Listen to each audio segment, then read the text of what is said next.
The company's logic, a cosmic design. On threads of perception, our missions align. A ghost in the system, a truth I define.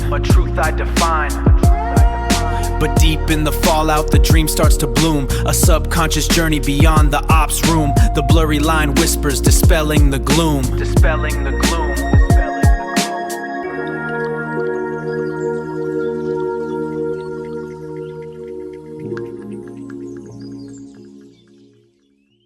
For the better part of the 20th century, global espionage operated by a lethal but recognizable set of rules.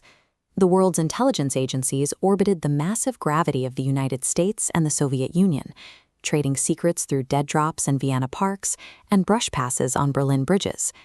Today, that bipolar board has dissolved into a chaotic, decentralized battlefield.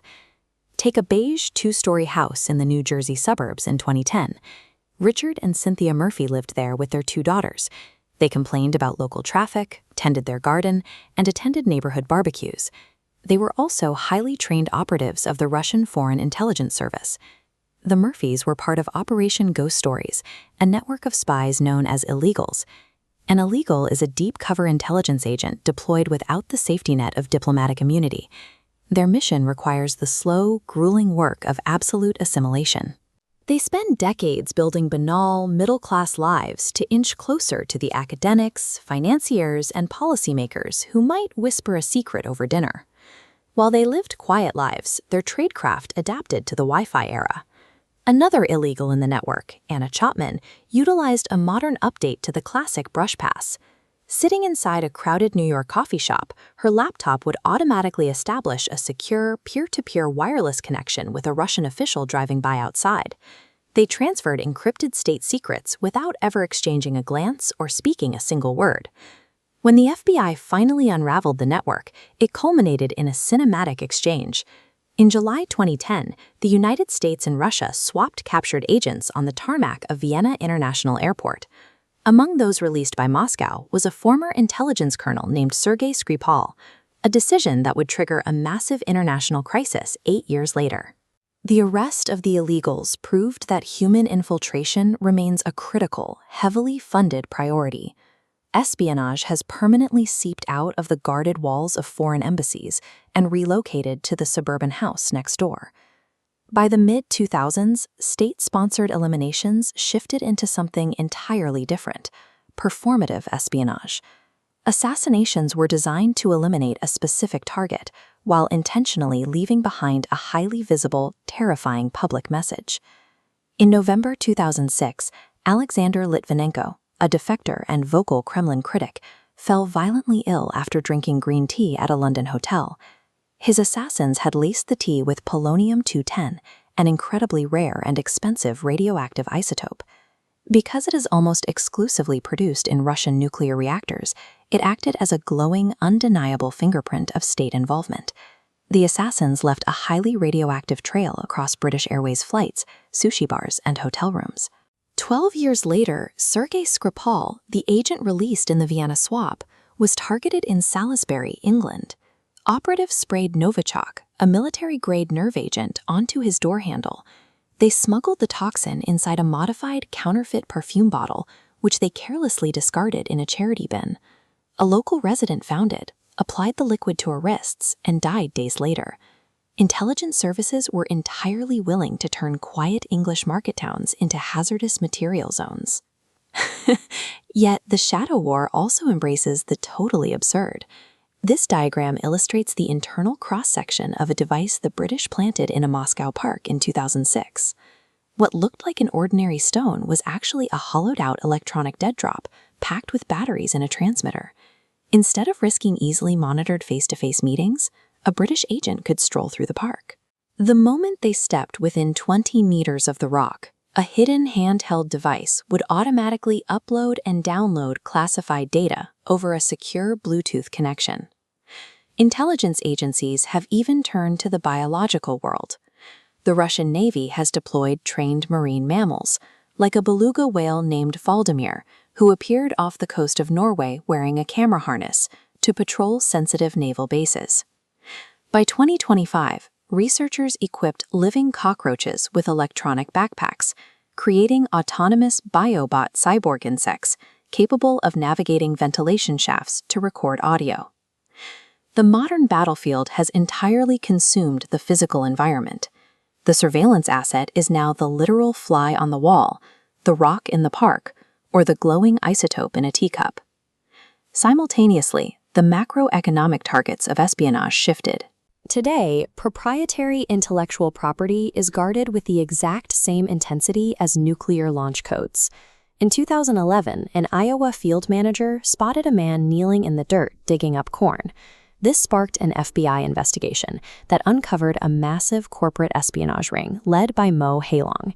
He was stealing inbred parent seeds, the genetically modified, drought-resistant intellectual property of U.S. agribusiness giants, to smuggle back to China in boxes of popcorn, hoping to reverse engineer them. The sums of money involved in these thefts rival national budgets. During the 2007 Formula One season, a disgruntled Ferrari mechanic passed a 780-page confidential technical dossier to the rival McLaren team. The plot unraveled only when a photocopy shop clerk spotted the Ferrari logo and tipped off headquarters, resulting in a staggering $100 million fine against McLaren. When state actors are involved, this theft is driven by massive geopolitical motivation.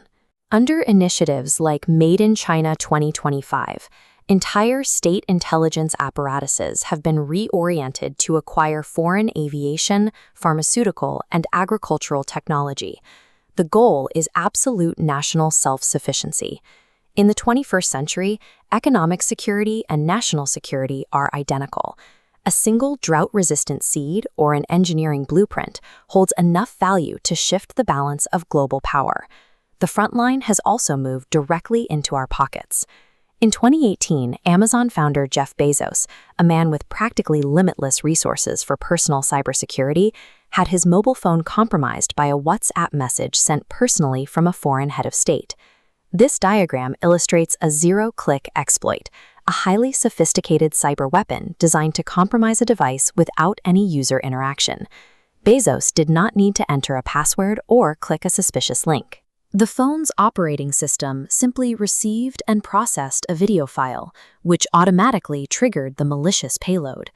In an instant, the exploit grants the attacker total, invisible control. They can silently activate the device's microphone, turn on the camera, and extract gigabytes of intimate photos and private messages. These military-grade tools are now heavily democratized. Through an initiative known as Project Raven, the United Arab Emirates hired former U.S. National Security Agency operatives to work for a private company called Dark Matter. The monarchy used these American mercenaries to legally hack human rights activists, journalists, and rival governments. The illusion of personal privacy is dead. When advanced surveillance capabilities are outsourced to private mercenaries, everyone carrying a smartphone is a potential target. As we look at the bleeding edge of the present, the most terrifying evolution is taking shape. The newest, most capable spies on the board are no longer human beings at all. In early 2024, an employee at a Hong Kong engineering firm received a video call from their chief financial officer. The CFO, along with several colleagues on the screen, instructed the employee to transfer $25 million for a confidential acquisition. The employee complied, entirely unaware that they were the only living person on the call. Every other face and voice was a deep fake, highly convincing AI-generated synthetic media designed to perfectly mimic a real person's likeness in real time. By September 2025, the cybersecurity firm Anthropic confirmed the first large-scale cyber attack orchestrated entirely by an AI. A Chinese state-sponsored group utilized agentic AI, an autonomous system capable of planning and executing complex actions to achieve a high-level goal, to launch an espionage campaign across 30 global targets. This diagram visualizes an autonomous penetration testing orchestrator in action. Instead of humans manually typing commands, operators simply give the AI a broad objective. The model independently executes network reconnaissance, identifies system vulnerabilities, and attempts breaches, firing thousands of simultaneous requests and rewriting its own attack paths on the fly. The attacker of the future is a massive server farm running a model that operates at superhuman speeds, never sleeps, and immediately learns from every single failed attempt. In an era where a zero-click exploit can hijack our personal devices and a deepfake can perfectly replicate the people we work with, the shadow war has claimed its ultimate casualty, our ability to trust reality itself.